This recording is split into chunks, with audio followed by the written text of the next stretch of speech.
हाँ भाई हर्ष, कोई डाउट? नो सर, अभी तो नहीं। सही है ना? हाँ सर। चलो।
हाँ, न्यू बैच वाले कोई क्लियर हो रहा है बेटा? समझ में आ रहा है?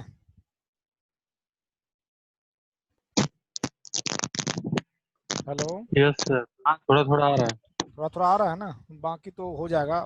थोड़ा थोड़ा आना चाहिए, क्योंकि मैकेनिकल के पार्ट इसमें ज़्यादा है। एचएमटी पूरा पेपर ही है एक, आपने सुना भी होगा, तो उतना तो नहीं क्लियर हो पाएगा, लेकिन थोड़ा रफ आइडिया होना चाहिए, उतना ही ज़रूरी है सोलर के लिए, ज़्यादा की ज़रूरत नहीं है। तो बाकी थोड़ा बहुत चीज़ें जो है, ये एंगल वगैरह जो मतलब ये सब आपको फिर से सिर्फ इतना अभी देखना, जो बेसिक चीज़ें जरूरी है वो चीज़ें मैं बता देता हूँ। आगे फिर हम इसको डिस्कस करेंगे जितने भी एंगल है, क्योंकि ये जब तक क्लियर नहीं होगा ना, हमें आगे चीज़ें समझ में नहीं आएगी। तो वो चीज़ें मैं फिर से आपको कराऊंगा उसमें, सोलर फोटोवोल्टेइक के। अभी बस एक चीजें बता रहा हूँ, उसको ध्यान रखना। हाँ, क्या बताने जा रहा था कि जब भी हम कोई भी सोलर फोटोवोल्टेइक सिस्टम हो या सोलर थर्मल जब हम इंस्टॉल करते हैं, तो हमारा मोटिव ये होता है कि हम इस तरह से इंस्टॉल करें कि मैक्सिमम डायरेक्ट रेडिएशन जो है सोलर से वो आए। कहाँ पे? सरफेस पे।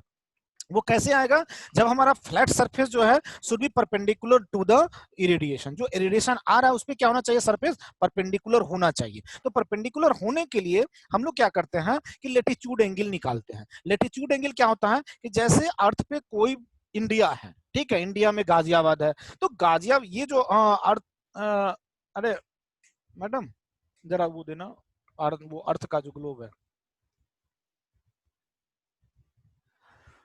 जैसे सपोज दैट ये हमारा अर्थ है, ठीक है।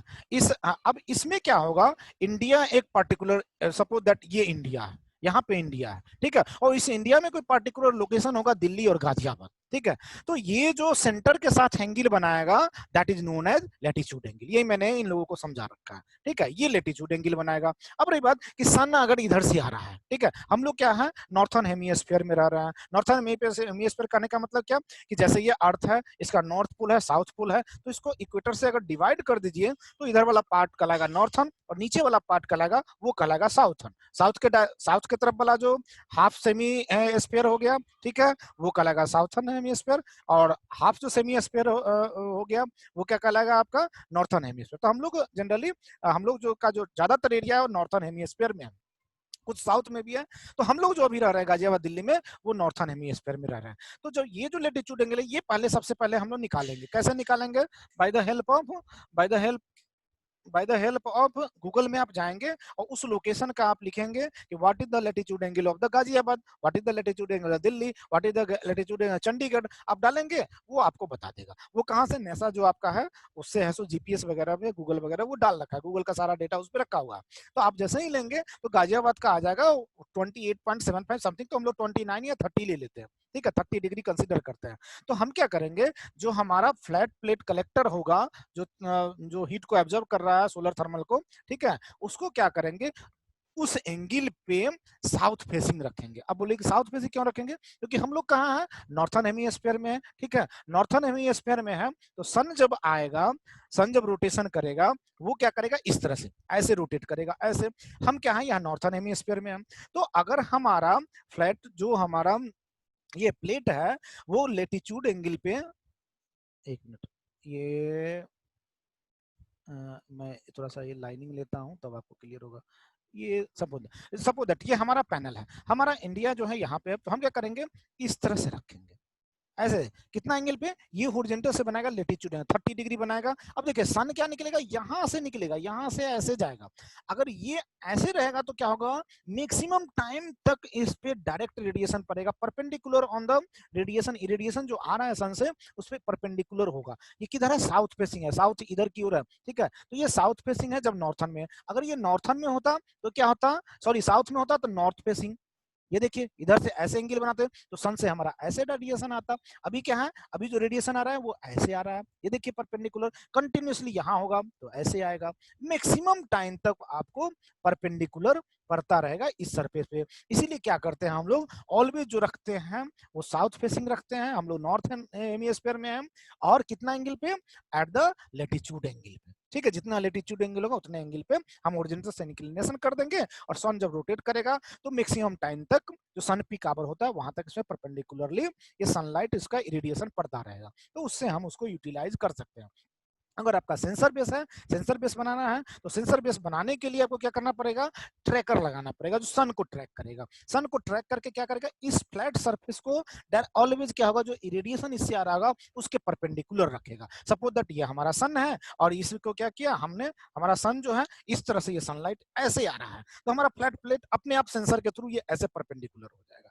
जब ये ऐसे होगा तो ये भी ऐसे हो जाएगा। जैसे हम लोग जानते हैं वो जो आपका क्या कहते हैं सूरजमुखी का जो पौधा होता है, जैसे जैसे आपका सन रोटेट करता है वैसे करता है, तो उसी तरह से ये यूज होता है, ठीक है। तो इस तरह से हम लोग क्या यूज करते हैं, लैटिट्यूड एंगल यूज करते हैं। और नॉर्थन हेमिस्फीयर में है तो साउथ फेसिंग रखते हैं। साउथ फेसिंग क्यों रखते हैं, क्योंकि हम लोग नॉर्थन हेमिस्फीयर में, जो साउथर्न हेमिस्फीयर में होगा, ये देखिए ये इक्वेटर है, इधर जो रीजन होगा वो साउथर्न हेमिस्फीयर में होगा, इधर जो रीजन होगा वो नॉर्थन हेमिस्फीयर में होगा।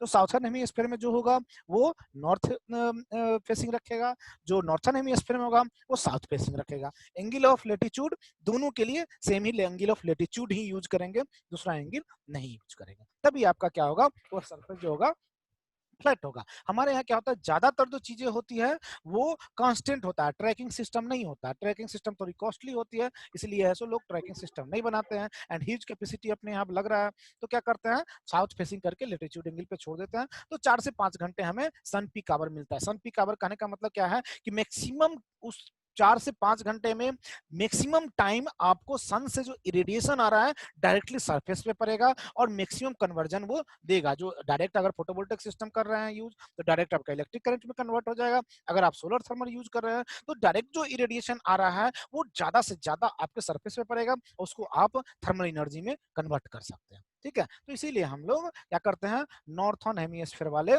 साउथ फेसिंग और साउथर्न हेमिस्फीयर वाले नॉर्थ फेसिंग रखते हैं, ठीक है। ये देखिए अमाउंट ऑफ ये सोलर कांस्टेंट मैंने बताया था उस दिन, ये सोलर कांस्टेंट के बारे में बताया है। इसको एवरेज वैल्यू माना गया है कि this much 1350 watt per metre square ये स्फीयर पे पड़ रहा है, ठीक है। तो ये बताया था मैंने कि ये क्या होता है। तो ये सब चीजें जो नए बच्चे हैं उनको मैं आगे बताऊंगा, जो पुराने उनको समझ में आ रहा है कि ये क्या है, एटमॉस्फेयर है, जिसको हम लोग एयर मास पढ़ा था, एटमॉस्फेयर का थिकनेस है, ठीक है। और जो यहाँ पे पड़ता है वो एनर्जी कितना होता है, दिस मच होता है। और फिर यहाँ से यहाँ तक आते हुए सर्टेन अमाउंट ऑफ एनर्जी ये एब्जॉर्ब करता है। तो जो एवरेज एनर्जी जो अर्थ सरफेस तक पहुंच रहा है that is known as solar constant 1350 watt per metre square. Sunlight at the top of the atmosphere this much ये एनर्जी है, ठीक है। अब देखिए जैसे जैसे आपका ये अल्ट्रावायलेट है, ये विजुअल रीजन है, ये आपको रीजन डिफाइंड था कि जो हमारे पास जो सनलाइट आ रहा है उसमें क्या है, वेवलेंथ के बेस पे आप क्लासिफाई कर सकते हैं। लेकिन कुछ जो उसमें वेवलेंथ है जो विजुअल रेंज में उसी को हम लोग देख सकते हैं, बाकी को नहीं देख सकते हैं। तो ये विजुअल रेंज होता है, ये इंफ्रारेड होता है, ये अल्ट्रावायलेट होता है। तो ये विजुअल रेंज जो होता है, जो सनलाइट होता है, इसी में अभी इसमें क्या है, हमें जो रिक्वायर्ड था सोलर फोटोवोल्टिक के लिए ओनली लाइट रिक्वायर्ड था, हमें थर्मल नहीं रिक्वायर्ड था। लेकिन थर्मल में क्या है, ये सभी पार्टिसिपेट करते हैं, सभी करते हैं। तो अगर सोलर फोटोवोल्टिक के लिए देखिए तो ये जो येलो रीजन है ये आपको रिक्वायर्ड है। अगर थर्मल के लिए देखिए तो अप टू दिस वन ये सारे ही रिक्वायर्ड है। जो मैंने एक एग्जांपल भी दिया था कि गर्मी के दिनों में क्या होता है, आपका व्हीकल जो है खड़ा होता है और अचानक क्या हो जाता है, आपने शीशे बंद कर रखे हैं और देखते हैं कि जब आप थोड़ी देर के बाद जाएंगे तो इनसाइड का टेम्परेचर बहुत ज्यादा हाई होता है, जबकि बाहर का टेम्परेचर उतना नहीं होता है, नॉर्मल होता है। तो वैसा क्यों होता है, क्योंकि जो लो वेवलेंथ के जो लाइट होते हैं वो उसमें इन तो कर जाते हैं, निकल नहीं पाते, इंट्रैप हो जाते हैं। इसीलिए क्या हो जाता है कि उसका टेम्परेचर इनसाइड का इंक्रीज कर जाता है। जैसे ही आप विंडो वगैरह खोलेंगे फिर वो नॉर्मल हो जाता है, ठीक है। तो ये चीजें आपको एप्लीकेशन ऑफ सोलर एनर्जी। तो अब हम लोग देखते हैं, ये चीजें पहले भी मैंने बता रखा है, इसकी कोई इंपॉर्टेंस ही है नहीं, ये सब चीजें डिस्कस कर रखा है। हम लोग आते हैं अब टेक्नोलॉजी पे, क्या क्या इससे बेनिफिट है ये भी पहले हमने बताया। No pollution in in has a stable contribution to energy supply and CO2 reduction। CO2 सबसे मेजर इशू है, CO2 और CO सबसे मेजर इशू है। तो इसको आप अगर सोलर फोटोवोल्टेक सिस्टम यूज कर रहे हैं या सोलर थर्मल यूज कर रहे हैं तो आप इसके कंसंट्रेशन को रिड्यूस कर रहे हैं, जिसको आप टेक्नोलॉजी भाषा में कहते हैं technologically carbon footprint. Carbon footprint क्या होता है कि अमाउंट ऑफ कार्बन डाइऑक्साइड और carbon monoxide concentration present in the environment, और यही जो कंसंट्रेशन है वो हमारे इन्वायरमेंट को सबसे ज्यादा पोल्यूट कर रहे हैं। ग्लोबल वार्मिंग वगैरह जो भी चीजें आप देख रहे हैं वो सब क्या हो रहा है, ये कवर्ड होने क्यों होता क्या है कि जितना ज्यादा कंसंट्रेशन होगा उतना ज्यादा क्या होगा, एनवायरमेंट को ये कवर्ड कर रहे हैं। ऊपर से जब कवर्ड हो जाएगा तो यहाँ से जो हीट निकल रही है वो बाहर नहीं जा पाता है, जिस वजह से क्या है कि वार्मिंग होता है, जो आपका आइस कैप है, गैलेक्सी वगैरह है, वो मेल्ट होना शुरू हो जाता है, और फिर इन्वायरमेंट त्रासदी वगैरह जो ये सब चीजें देख रहे हैं वो इसकी वजह से ग्लोबल वार्मिंग की वजह से हो रहा है। क्योंकि डे टू डे हम लोग क्या कर रहे हैं, टेक्नोलॉजी को तो अडॉप्ट कर रहे हैं बट इन्वायरमेंट के बारे में हम लोग सोच नहीं रहे, जिसकी वजह से ये प्रॉब्लम होता है। इसको रिड्यूस करना जरूरी है। अब ये देखिए एनर्जी प्रोडक्शन प्रेडिक्शन, ये तो आप देख रहे सोलर थर्मल हीट, ये है आपका विंड पावर, ये है, और ये है जियो थर्मल, ये है आपका फोटोवोल्टिक, बहुत कम है ये अभी, ठीक है। उसके बाद solar thermal power, ocean tidal, ये सब सारे रिन्यूएबल एनर्जी है जो वर्ल्ड वाइड अभी यूज हो रहा है। The total capacity in operation and production energy, जो आपका टोटल जो है उसके बारे में दे रखा है। ये फोटोवोल्टिक का हमने ऑलरेडी कंसीडर कर रखा है। सोलर थर्मल एनर्जी ये टेक्नोलॉजी है जिसको हम लोग यूज कर सकते हैं, जो हमारे यहाँ यूज होता है। हमारे यहाँ भी जनरली क्या होता है, सोलर वाटर हीटर यूज करते हैं जो हम लोग, वो जो होता है सोलर वाटर हीटर, वही कॉपर ट्यूब लगे होते हैं, फ्लैट इसी तरह के होते हैं, इसमें टैंक लगे होते हैं। एक न्यू टेक्नोलॉजी आज के डेट में यूज हो रहा है, that is known as ETC, evacuated tube collector. जो सोलर वाटर हीटर होता है उसके जब पे ईटीसी यूज करते हैं, और उसकी इफिशियंसी जो होता है 85 से 90% इफिशियंसी होती है। लेकिन जो सोलर थर्मल हीटर है उसकी इफिशियंसी कितनी होती है, अप्रोक्सीमेटली 20 to 25% होता है। तो ये ईटीसी जो है वो न्यू टेक्नोलॉजी है, उसमें क्या कर रखा है उसको आगे हम लोग डिस्कस करेंगे कि क्या है, पूरा स्ट्रक्चर के साथ डिस्कस करेंगे, ठीक है। और उसको डिजाइन करना और बनाना जो है थोड़ी सी डिफिकल्ट है पहले उसके कंपेयर में, जो सोलर वाटर हीटर उसके कंपेयर में, बट इसकी इफिशियंसी जो एब्जॉर्बिंग कैपेसिटी होता है, हीट एब्जॉर्बिंग कैपेसिटी, वो बहुत ज्यादा है, ठीक है। ये आपका ये है ये सिलिंड्रिकल टाइप का है, कंसंट्रेटर है, ठीक है। सोलर थर्मल पावर, सोलर क्या क्या हम लोग यूज कर सकते हैं इसमें, सोलर वाटर हीटर के रूप में यूज कर सकते हैं। सोलर थर्मल पावर जो आपका यूज होता है, जहाँ पे आपने बॉयलर यूज करते हैं, टरबाइन यूज करते हैं, वहां भी यूज कर सकते हैं। सोलर कूलर कूलिंग के यूज कर सकते हैं, जो आप लोग ये मैकेनिकल वाले हैं सबको पता है कि हम लोग वेपर ऑब्जर्वेशन सिस्टम यूज करते हैं। वेपर ऑब्जर्वेशन सिस्टम में क्या होता है, जनरेटर होता है, जनरेटर में क्या रिक्वायर्ड होता है, हमें हीट रिक्वायर्ड होता है टू रीजनरेट द रेफ्रिजरेंट। तो वहां पे हम लोग क्या कर सकते हैं, direct solar thermal water heater use करके हम लोग हीट एनर्जी उसको यूज कर सकते हैं, और उससे हम लोग कूलिंग कर सकते हैं। सोलर थर्मल वेंटिलेशन के लिए यूज हो सकता है, जैसे कि आपने क्या किया, एक सेक्शन को गर्म कर दिया तो अपने आप क्या हो जाएगा, जो इनसाइड का जो एयर है वो क्या करेगा, कोल्ड वाला एयर जाएगा हॉट की तरफ, तो हॉट होके वो बाहर निकल जाएगा, फिर वो फ्रेश एयर माने इनसाइड बिलो से वो आना शुरू हो, तो वेंटिलेशन के लिए भी आप यूज कर सकते हैं। तो ये सारा फीचर्स है जिसको हम सोलर थर्मल एनर्जी ये सब यूज कर सकते हैं, ठीक है। अब देखेंगे technology, what is the photovoltaic solar से, ये सब हमने कर रखा है, इसके करने की जरूरत नहीं है, इसको बाद में करेंगे। Solar thermal energy system, how to use solar thermal types of, ये है आपका सोलर थर्मल, ठीक है।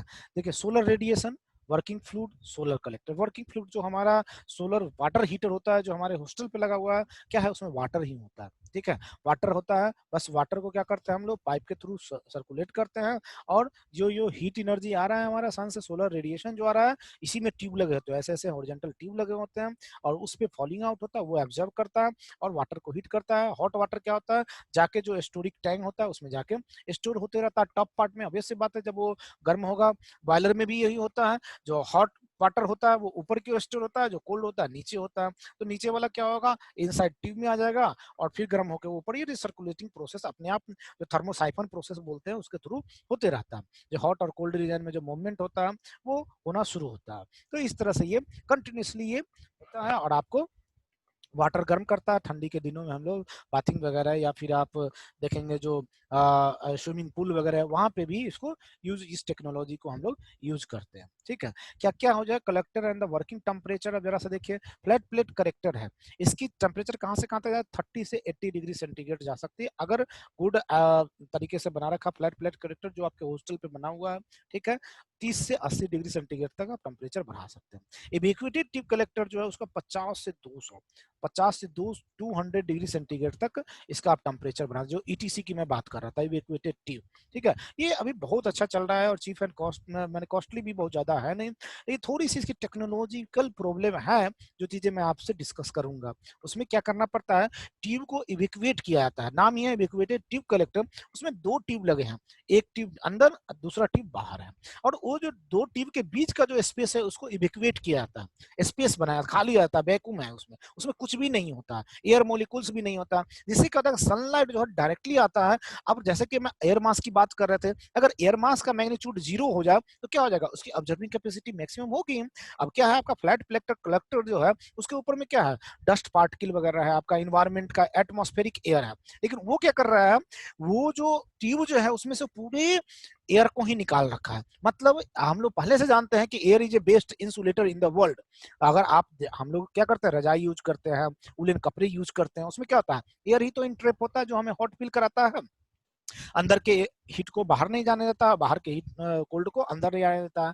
अब यहाँ पे क्या कर रखा है, उस एयर को ही वहां से निकाल रखा है, जो 2 लेयर है उसके बीच से एयर को निकाल रखा है, तो इंसुलेशन लेयर ही हट गया। तो डायरेक्ट कंडक्टिविटी ऑफ जो सनलाइट जो आ रहा है, जो इरेडिएशन, वो 100% उससे फॉलिंग आउट, जितना आया सरफेस पे वो टोटल का टोटल उसमें यूटिलाइज हो रहा है। इसलिए क्या हो रहा है, इसका टेम्परेचर ज्यादा बढ़ रहा है। तो इसमें सबसे जो इश्यू प्रॉब्लम होता है, टू मेंटेन द इवेक्युएशन, जो आप इवेक्युएशन जो करते हैं, जो एयर को यहाँ निकालते हैं और ग्लास को का वो बना होता है, तो ग्लास को वो कर्व सरफेस बना के दोनों एंड पे उसको टैपिंग करना, वो सबसे ज्यादा डिफिकल्ट चीजें होती है टेक्नोलॉजिकली, जो ये पहले चाइना में शुरू हुआ था और उसके बाद अब इंडिया में भी यूज हो रहा है। ठीक है, तो ये सबसे बेटर है। प्राइस वाइज इससे थोड़ी सी कॉस्टली है, बट इसकी जो इन इफिशिएंसी है वो ज्यादा है। दूसरी बात, इसकी जो ड्यूरेबिलिटी एंड लाइफ जो ज्यादा हो, क्योंकि ये कॉपर ट्यूब का होता है, ये जो होता है ग्लास ट्यूब का बना होता है। थोड़ी सी ये सब इसके साथ डिसएडवांटेज है। Compound parabolic collector, compound parabolic जैसे डिश का जो आपका होता है, पैराबोलिक टाइप का बना हुआ है और वहां से सनलाइट आ रहा है, एक रिसीवर होता है वो रिसीव करता है। इसकी टेम्परेचर ज्यादा जाती है, 600 से 240 डिग्री सेंटीग्रेड तक जाते हैं। ठीक है, ये स्टेशनरी होते हैं ये सारे, जैसे जिसको आप सोलर कुकर बोलते हैं। सोलर कुकर में क्या होता है, सारे रिफ्लेक्ट होकर एक जगह कंसंट्रेट हो जाते हैं और उससे आप क्या करते हैं, उस पर आप डाल के खाना बना लेते हैं। ये सोलर कुकर होते हैं। उसके बाद है सिंगल एक्सिस ट्रैकर, ये linear fractional reflector. Linear fractional reflector अभी आपने देखा था, जो आपका अभी सबको हम वन बाय वन डायग्राम के साथ देखेंगे। उसका parabolic trough collector, parabolic type का बना हुआ है, रिफ्लेक्ट होके आ रहा है। इसका टेम्परेचर जो है 600 से 30 300 60 से 300 जाएगा। सिलिंड्रिकल ट्रफ कलेक्टर, इसका 60 से 300। अब 2 एक्सिस अगर आप देखेंगे तो ये सबसे ज्यादा, देखिए कितना जा रहा है, 2000 डिग्री सेंटीग्रेड तक टेम्परेचर जा रहा है। यहाँ पे क्या है, पैराबोलिक डिश रिफ्लेक्टर जो है उसका 1000 से 500। जो हमारा पावर प्लांट होता है उसमें कितना टेम्परेचर जाता है, वाटर को जब स्टीम जनरेट करते हैं, सुपर हीटिंग करेंगे, कितना 100 डिग्री सेंटीग्रेड में वाटर आपका स्टीम में जनरेट हो जाता है। आप कितना सुपर हीटिंग करेंगे, तो ये आपकी फुलफिल करेंगे, ये जो रिक्वायरमेंट आप देख रहे हैं फुलफिल करेंगे। फॉर एग्जाम्पल, आप में से अगर किसी ने शिरडी साई गया होगा तो वहां पे देखेंगे ये पैराबोलिक कलेक्टर लगा हुआ है। ये पैराबोलिक कलेक्टर क्या कर रहा है, सन से लाइट और नंबर्स ऑफ कलेक्टर्स छत पे लगे हुए हैं और एक रिसीवर बना रखा है। वहां से क्या है, सारे के सारे सनलाइट रिफ्लेक्ट होके एक पार्टिकुलर पॉइंट पे आ रहा है और वो इतना ज्यादा हीट कर रहा है कि जितने भी लोग शिरडी साई में जा रहे हैं, जो खाना बन रहा है टोटल का टोटल, चावल वगैरह दाल वगैरह बनाने के लिए स्टीम वो उसी का यूज करते हैं। सारा स्टीम वो यूज करते हैं, माइनर कुकिंग प्रोसेस करते हैं और खाना उनका रेडी तैयार हो जाता है। और सारा एनर्जी कहाँ से यूज हो रहा है, 100% एनर्जी जो हो रहा है इसका सोलर से ही यूज हो रहा है। ठीक है, तो ये चीजें हो सकती हैं, हम लोग इसको ये सोलर पे ये चीजें। हाँ, हर्ष भारद्वाज बोलो भाई। सर 2 एक्सिस ट्रैकिंग और सिंगल एक्सिस ये सब ट्रैकिंग बताऊंगा, मतलब अभी सब बताऊंगा बेटा, डायग्राम के साथ आपको पता चल जाएगा कि क्या है। यहाँ पे अभी इतना समझ ली, ये टेम्परेचर रीजन देखिए ये क्या है, लो टेम्परेचर में क्या है, मीडियम टेम्परेचर में क्या है, हाई टेम्परेचर में क्या है। इसके सारे डायग्राम के साथ एक्सिस रोटेशन का सारा चीजें मैं एक एक करके डिस्कस करूंगा। ये तो कितने तरह के हो सकते हैं प्रोसेस, ये चीजें मैंने अभी डिस्कस किया। क्योंकि यहाँ बताऊंगा, यहाँ डायग्राम है ही नहीं, बताऊंगा ये एक्सिस वो एक्सिस, तो आपको कुछ समझ में नहीं आएगा। तो जब डायग्राम आएगी ना, तब मैं आपको वन बाय वन आपको बताऊंगा कि टू एक्सिस और सिंगल एक्सिस का मतलब क्या है। ठीक है।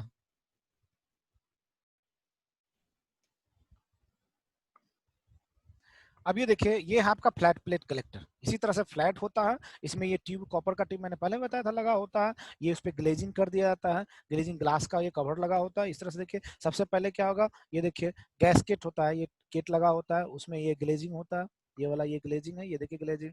उसके बाद ये हेडर होता है, हेडर किसको बोलते हैं, बॉयलर में भी हेडर होता है, इसमें भी हेडर, जहाँ पे वो टैंक टाइप का लगा होता है, वाटर जो स्टोर होता है, ठीक है, वो हेडर होता है। आप बॉयलर में भी देखेंगे, बॉयलर में भी हेडर होता है, ठीक है, बॉयलर से निकला और वो हेडर के थ्रू जिसमें स्टोर होगा, दैट इज हेडर होगा, ये हेडर हो गया। अब उसके बाद राइजर ट्यूब, ये ट्यूब जिसमें वाटर जो गर्म होकर ऊपर की ओर जाएगा, यहाँ हेडर में आएगा, that is known as riser tube. Observer plate, ये बैक साइड ये जो प्लेट होता है उसमें कोटिंग कर देते हैं ब्लैक कलर का, तो ये ऑब्जर्वर प्लेट कहलाता है। उसके बाद ये इंसुलेशन, इसको जो कवर किया जाता है चारों तरफ से इंसुलेशन, ताकि हीट क्या हो, बाहर ना निकल सके, ये केजिंग जो होता है, ठीक है, इंसुलेशन। और फिर ये केजिंग होता है जिसमें इसको रख दिया जाता है। तो ये होता है आपका फ्लैट प्लेट कलेक्टर। ये आप ये देखिए, इसको कट सेक्शन इसको दिखाया गया है आपको, इससे अच्छे अच्छे डायग्राम। ये देखिए, ये है आपका फ्लैट प्लेट कलेक्टर, इसी तरह का दिखता है। इसमें अंदर में ट्यूब होते हैं, ये ऊपर से ग्लेजिंग कर दिया जाता है, ताकि जो भी शॉर्ट वेवलेंथ के भी अगर इसमें इंट्रैप कर गए तो बाहर ना निकल सके। सेम कंसेप्ट वही कार वाला जो बताया, गर्मी के दिनों में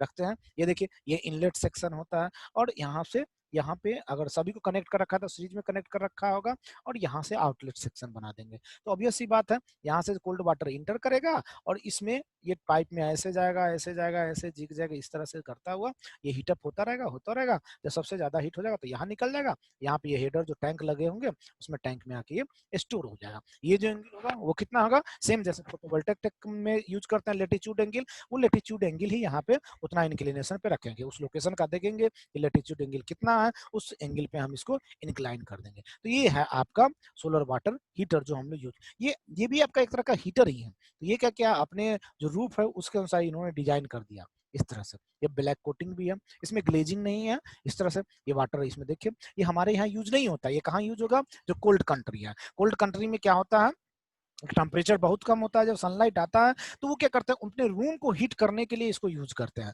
जिसको कोजनरेशन प्रोसेस बोलते हैं। रूम्स में क्या होता है, इनसाइड में ट्यूब लगे होते हैं, और ये हॉट वाटर क्या करता है, उसमें कंटिन्यूसली सर्कुलेट करता रहता है, वहां से हीट ऑब्जर्व कर लेता है, जाता है, हीट रिलीज कर देता है उसमें बाहर को, एयर जो उसके कॉन्टेक्ट में आएंगे ट्यूब के, वो वार्म अप हो जाएगा, और फिर वहां से वो कोल्ड होके ये छत पे आ गया, तो इसमें कंटिन्यूसली सर्कुलेट होता रहेगा, और रूम को क्या करेगा, वो वार्म अप करता रहेगा।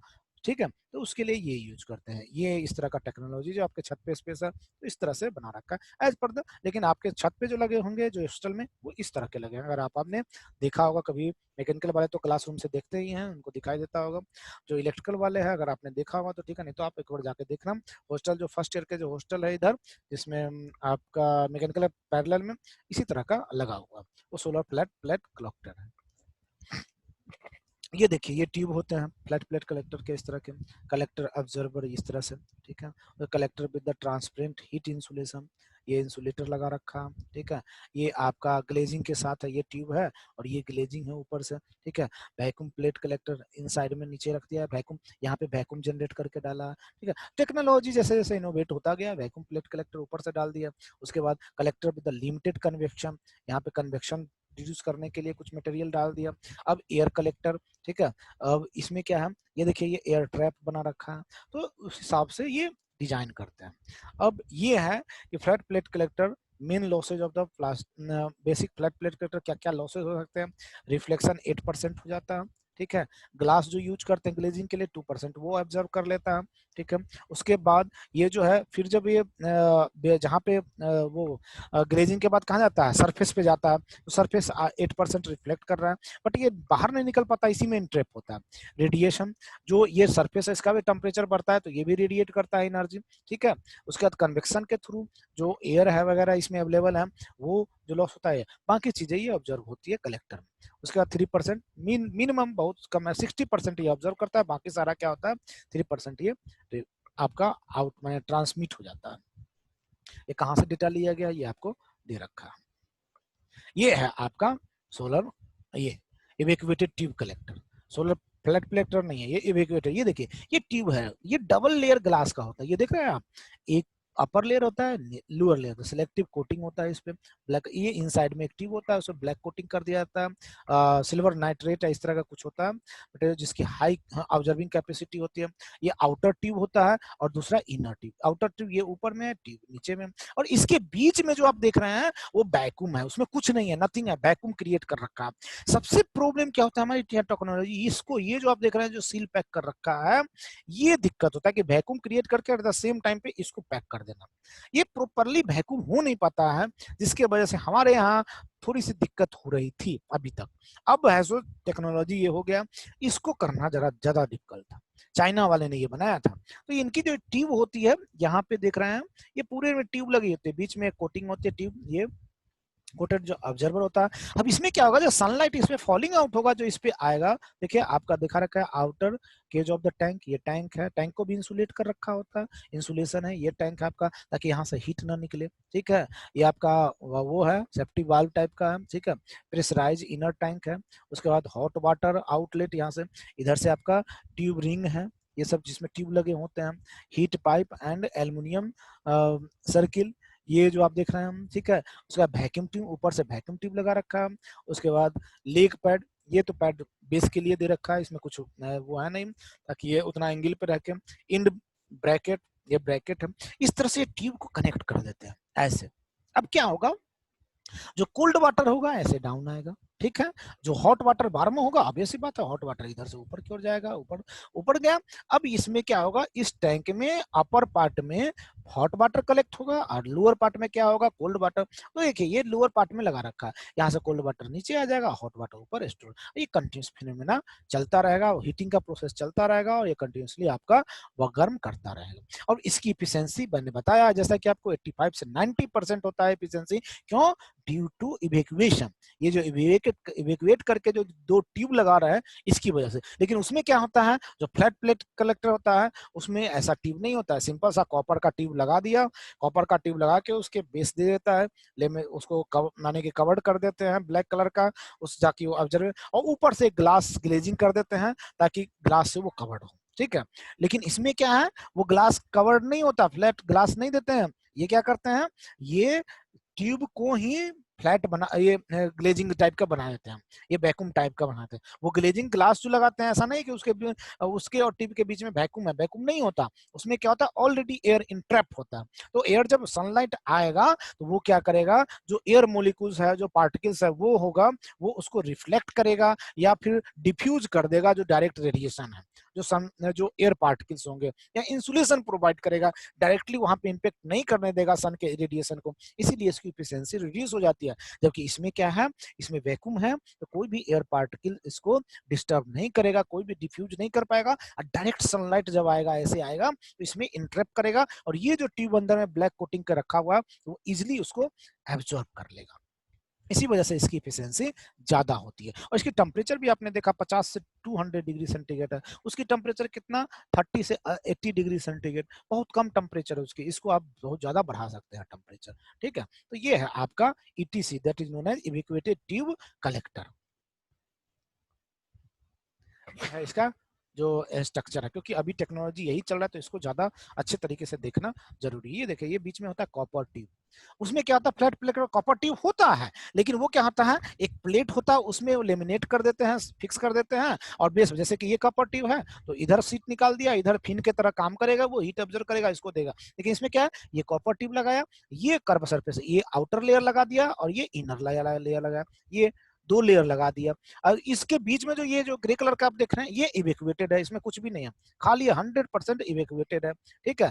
अब क्या होगा, यहाँ से जब हीट आएगा तो सन से जो इरेडिएशन आएगा तो ये डायरेक्ट यहाँ पे जो देख रहे हैं ये इवैक्यूएटेड है, इसमें कुछ है नहीं, ये जैसे ही इधर आएगा ये डायरेक्ट इसमें इंटर करेगा, ठीक है, और इंटर करके इस कॉपर ट्यूब को हीट सप्लाई कर ये ऑब्जर्व कर लेगा, ठीक है। तो इसलिए है सो इसकी एफिशिएंसी ज्यादा होती है क्योंकि ये इवैक्यूएटेड है और ये आपका ट्यूब जो है 100% यानी कि ऑब्जर्बिलिटी कैपेसिटी ज्यादा होता है, डिफ्यूज कम। ये आपका कॉपर ट्यूब है, कॉपर ट्यूब के साथ सर्टेन कोटिंग कर दिया जाता है ब्लैकिश कलर का, ताकि वो ज्यादा से ज्यादा एब्जॉर्ब कर सके। अब यहाँ पे देखिए ये दिखाया है कि कैसे ये काम करता है। अब देखिए जैसा कि कर्व सरफेस है, कर्व सरफेस जब सनलाइट पड़ेगा तो रिफ्लेक्ट होकर क्या होगा, कंसंट्रेट करेगा पार्टिकुलर, तो ये कर्व सरफेस बना हुआ है। तो जैसे ही इस पे पड़ेगा, अगर ये ऐसे पड़ा, ऐसे ऐसे पड़ा, तो दो सरफेस है, ये ऐसे जाएगा, रिफ्लेक्ट होकर पार्टिकुलरली एक पॉइंट पे कंसंट्रेट कर देगा। तो ये इसी चीज को दिखाया कि अगर इसको कट कर दिया जाए, ऐसे दो पार्ट में कन्वर्ट कर, तो यहाँ से सनलाइट आया, रिफ्लेक्ट हुआ यहाँ पे, यहाँ से आया, यहाँ सेम फिनोमेना इसमें काम करता है। इससे इसीलिए इसकी इफिशिएंसी ज्यादा होती है, ये रीजन होता है। अब इसमें दो पॉइंट बने होते हैं, एक इनलेट पॉइंट होता है, एक एग्जिट पॉइंट होता है। देखिए फीडर, ये फीडर बना हुआ है, ये आउटलेट ग्लास है, ये हीट कंडक्शन प्लेट है, अंदर में जो कंडक्शन प्लेट है हीट को कंडक्ट कराता है। ये रिटर्न है, यहाँ से इन करेगा, यहाँ से आउट हो जाएगा, ठीक है। Inner glass tube with the observer coating, जो इनर ग्लास ट्यूब होता है उस पर कोटिंग लगा देता है, ठीक है। रिफ्लेक्टर, ये रिफ्लेक्टर है आपका, ताकि रिफ्लेक्ट करके ज्यादा से ज्यादा यहाँ पे सप्लाई करे। जो ट्यूब होगा, ट्यूब के चारों तरफ ऐसे रिफ्लेक्टर, इवेक्यूएटेड स्पेस, ये आपका इवेक्यूएटेड स्पेस है। इसीलिए इसको क्या कहा जाता है कि ये टेक्नोलॉजी अच्छी है, लेकिन आपके उसी केस में होगा जब इस टेक्नोलॉजी को अडॉप्ट करने के लिए आपका जो रूफ हो वो सेफ प्लेस हो। अगर किसी ने पत्थर वगैरह या ईंट वगैरह मार दिया तो आपके सारा इन्वेस्टमेंट समाप्त हो जाएंगे, बर्बाद हो जाएंगे इसका। लेकिन इसकी इफिशियंसी बेटर होती है, और आप सेफ पॉइंट, जहाँ पे सेफ जगह है वहां पे आप इसको यूज कर सकते हैं। और जो हॉट वाटर रिक्वायर्ड है आपके विंटर सीजन में या किसी और पर्पज से, उसके लिए ये अच्छा है। नॉट बेटर देन द वो पैराबोलिक रिफ्लेक्टर, जो उससे बेटर नहीं होता है, लेकिन फ्लैट प्लेट कलेक्टर से ये बेटर होता है। पैराबोलिक तो वन ऑफ द बेस्ट हो गया, तो उससे आप कंपेयर नहीं कर सकते इसको। कलेक्टर इफिशियंसी दिखा रखा है कि फ्लैट प्लेट कलेक्टर है, ये आप देख रहे हैं ये कलर का, ये फ्लैट प्लेट का पेंटेड ऑब्जर्वर, यहाँ पे सिलेक्टिव ऑब्जर्वर लगा रखा है, पेंटेड इवेक्यूएटेड ट्यूब ये है, ये अनग्लेज्ड पूल है। तो सबका ये कैसे कैसे इफिशियंसी टेम्परेचर के साथ वेरी करता है, ठीक है, उसको कोटिंग के साथ उसको दिखा रखा है। ये क्या ये वेरी कर, देखिए ये अनग्लेज्ड, ये इवेक्यूएटेड ट्यूब है ये वाली, ठीक है। तो उसकी इफिशियंसी के बारे में देखा, जनरली क्या होता है, ये डिग्री फारेनहाइट में देखा रहा है, इसी के बीच हमारा लाइज करता है, इतना बिलो पे नहीं जाता है, इसी के बीच लाइज करता है, उसको दिखा रखा है। अब ये देखिए, ये देखा पाराबोलिक ट्रफ कलेक्टर। जो पाराबोलिक ट्रफ कलेक्टर होता है, इससे हम लोग थर्मल पावर प्लांट के लिए भी यूज कर सकते हैं। इसमें क्या होता है, इस तरह के जो आपका कर्व टाइप का ये सरफेस लगा होता है, इस तरह से ह्यूज लंबा सा लगा हुआ है, और इसके बीच में ट्यूब होता है ये। अब सारा का सारा सनलाइट जब आएगा यहाँ पे पड़ेगा, रिफ्लेक्ट होकर इस पे आएगा, यहाँ पे पड़ेगा, यहाँ मतलब ये सेंटर लाइन जो होता है दैट इज द कंसंट्रेटर होता है, जहाँ पे सनलाइट कंसंट्रेट होकर फोकस बनेगा इसका। तो ये रिफ्लेक्ट करके टोटल का टोटल एनर्जी इस लाइन पे देगा, और इस लाइन में क्या होगा, वाटर होगा। यहाँ से हमने वाटर इनलेट करा लेंगे, ये नंबर्स ऑफ लाइन्स लगे होंगे, अभी मैं आपको दिखाऊंगा एग्जाम्पल ये कहाँ कहाँ वो प्लांट लगे हुए हैं। इसमें कोल्ड वाटर आ गया, अब ये रिफ्लेक्ट करके यहाँ पे कंसंट्रेट करेगा। जब ये कंसंट्रेट करेगा तो टोटल का टोटल वाटर क्या हो जाएगा आपका, जो कोल्ड वाटर आपने सप्लाई किया था हीटअप होकर स्टीम में जनरेट हो जाएगा, और ये फाइनली क्या होगा, एक जाके कलेक्टर जो आपका हेडर टाइप होगा उसमें ऑब्जर्व हो जाए, स्टोर हो जाएगा, और फिर वहां से क्या करेंगे, हम टरबाइन पे दे देंगे, हमारा स्टीम जनरेट हो गया, टरबाइन पे एक्सपेंड हो जाएगा, आपका पावर जनरेट होना स्टार्ट हो जाएगा। तो इस तरह से हम लोग पैराबोलिक ट्रफ कलेक्टर यूज करते हैं फॉर द पावर प्लांट के लिए, ठीक है। तो यही दिखा रहा है, consisting parallel row of mirror curved in the one dimension to focus the sun rays, एक पर्टिकुलर पॉइंट पे फोकस करने के लिए। All the parabolic trough plant currently in the commercial operation really, and the synthetic oil as the fluid that transfer heat from collector pipe to the heat exchanger। इसमें कुछ एक चीज और भी करते हैं, इसमें एक सिंथेटिक ऑयल यूज करते हैं, उसकी क्या होता है, उसकी कंडक्टिविटी ज्यादा होती है, वो इजीली है सो हीटअप हो जाता है, और उसकी जो बॉइलिंग पॉइंट होती है वो कम होती है। और फिर क्या करते हैं, फिर वो बॉयलर में आपका ये डायरेक्ट नहीं यूज करते हैं, फिर ये एक हीट एक्सचेंजर लगाते हैं। यहाँ से जैसे ये ऑयल जाएगा हीटअप होकर, यहाँ पे हीट एक्सचेंजर लगा देंगे। हीट एक्सचेंजर दूसरे बारे में क्या होगा, वाटर होगा, इसमें क्या होगा, ऑयल होगा, और वो उसको हीट ट्रांसफर कर देगा, वाटर आपका बॉयल हो जाएगा, वाटर उधर यूज होगा, फिर ये ऑयल जो है रिटर्न बैक होकर इधर की ओर चलाएगा। एनआईटी कुरुक्षेत्र में जो हमारे गाइड है, उन्होंने वो जो आपका डिस्क कलेक्टर होता है उस पे पकौड़े तल के एक कंपटीशन हुआ था आईआईटी मुंबई में, तो उसमें ये था कि सोलर टेक्नोलॉजी पे ही था। तो वहाँ के जो प्रोफेसर हैं, प्रोफेसर सोलंकी सोलर के काम करते हैं, उन्होंने सोलर से इंडक्शन चूल्हा बनाया। जो आपका इंडक्शन चूल्हा घर में जो यूज करते हैं, वो सनलाइट से फोटोवोल्टिक सिस्टम यूज करके किया, कि फोटोवोल्टिक सिस्टम से करंट जनरेट हो रहा है, उससे उन्होंने इंडक्शन चूल्हा चला दिया और वो यूज हो गया।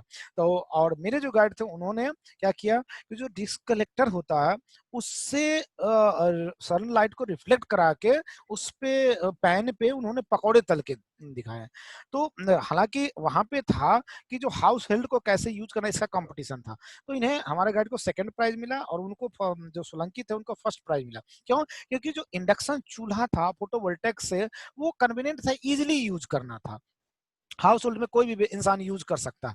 लेकिन जो डिस्क कलेक्टर है उसको डिजाइन करना, रिफ्लेक्टर बनाना थोड़ा कॉम्प्लिकेटेड है। जो डिस्क डिस्क जो डिजाइन होता है वो आपके इंडिया में बहुत कम लोग हैं जो प्रॉपरली डिजाइन कर पाते हैं, ठीक है। उसमें बहुत ज्यादा है सो टेक्नोलॉजिकल माइंड यूज होता है और उसमें लेबर्स वगैरह टाइम कंज्यूमिंग थोड़ा ज्यादा है। जबकि फोटोवोल्टिक सिस्टम क्या है, इजी है, आपने पैनल इंस्टॉल किया, सिस्टम लगाया, घर में काम करना शुरू कर दिया। तो इसीलिए उनको है सो 8 लाख का प्राइज मिला था, इनको 3 लाख का प्राइज मिला था। तो उसमें ये चीजें है सो, और इस पर है सो और भी काम करने के लिए इनको फंडिंग भी मिला एमएसएमई से, कि आप है सो इस पे और है सो आप काम कीजिए और इसको और कन्वीनियंट बनाइए। हाँ हर्ष बोलो। हर्ष। सर इसमें जो आपने बताया कि इसमें ऑयल यहाँ पे फ्लो कराते हैं फिर वहाँ पे हीट एक्सचेंज करवाते हैं ऑयल से, ऐसा क्यों सर? इसलिए करते हैं कि जो इसकी जो हीट एब्जॉर्बिंग कैपेसिटी होगी ना ऑयल की, ये रिफ्लेक्ट कर रहा है, ये फ्लोबिलिटी भी ज्यादा होता है, और प्लस ऑयल सप्लाई करने से इस ट्यूब की लाइफ भी ज्यादा होगी। वाटर सप्लाई करेंगे तो क्या होगा, रस्टिंग होगा, जंग लगेगा, तो ये इसकी ट्यूब है सो ट्यूब की लाइफ समाप्त हो जाएगी। और उसमें क्या होगा, ऑयल में क्या होता है, उसकी कंडक्टिविटी भी ज्यादा होता है, उसकी बॉइलिंग पॉइंट लो होता है, तो ज्यादा से ज्यादा हीट, वाटर का क्या है, स्पेसिफिक हीट ज्यादा होता है, तो ऑब्जर्व वो ज्यादा करेगा। तो इसीलिए यहाँ पे ऑयल यूज करते हैं। और यहाँ पे हीट एक्सचेंजर लाया, वाटर के साथ उसको एक्सचेंज करा दिया, वाटर हीट ऑब्जर्व कर लिया बॉयल होके, और फिर टरबाइन पे जाके एक्सपेंड करा दिया, हमें पावर जनरेट हो गया। मोटिव तो वही है। तो ये आपका ये भी सिस्टम सेफ हो गया। अगर सपोज दैट आपके बॉयलर सेक्शन में कुछ प्रॉब्लम आ रहा है तो आप उधर, आप इससे कुछ लेना देना नहीं है, आपने उसको है सो तुरंत है सो चेंज कर दिया, कोई भी ट्यूब खराब हो गया तो। लेकिन होता क्या होता है, इसमें बहुत कॉस्ट लगता है इसको सेटअप करने में, क्योंकि एक दो ट्यूब नहीं होते इसमें, इसमें लंबे से कई एकड़ में वो लगे होते हैं कलेक्टर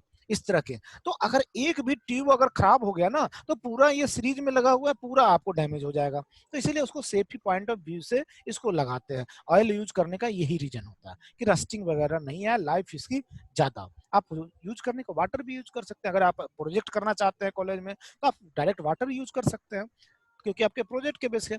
लेकिन अगर फीचर्स पॉइंट ऑफ व्यू से और लाइफ पॉइंट ऑफ व्यू से देखेंगे तो ऑयल जो होगा वो बेटर होगा, ठीक है। कौन सा ऑयल सर? इसमें किस तरह का ऑयल सर? इसमें ऑर्गेनिक कंपाउंड मैं बताऊंगा, अभी मुझे याद नहीं है।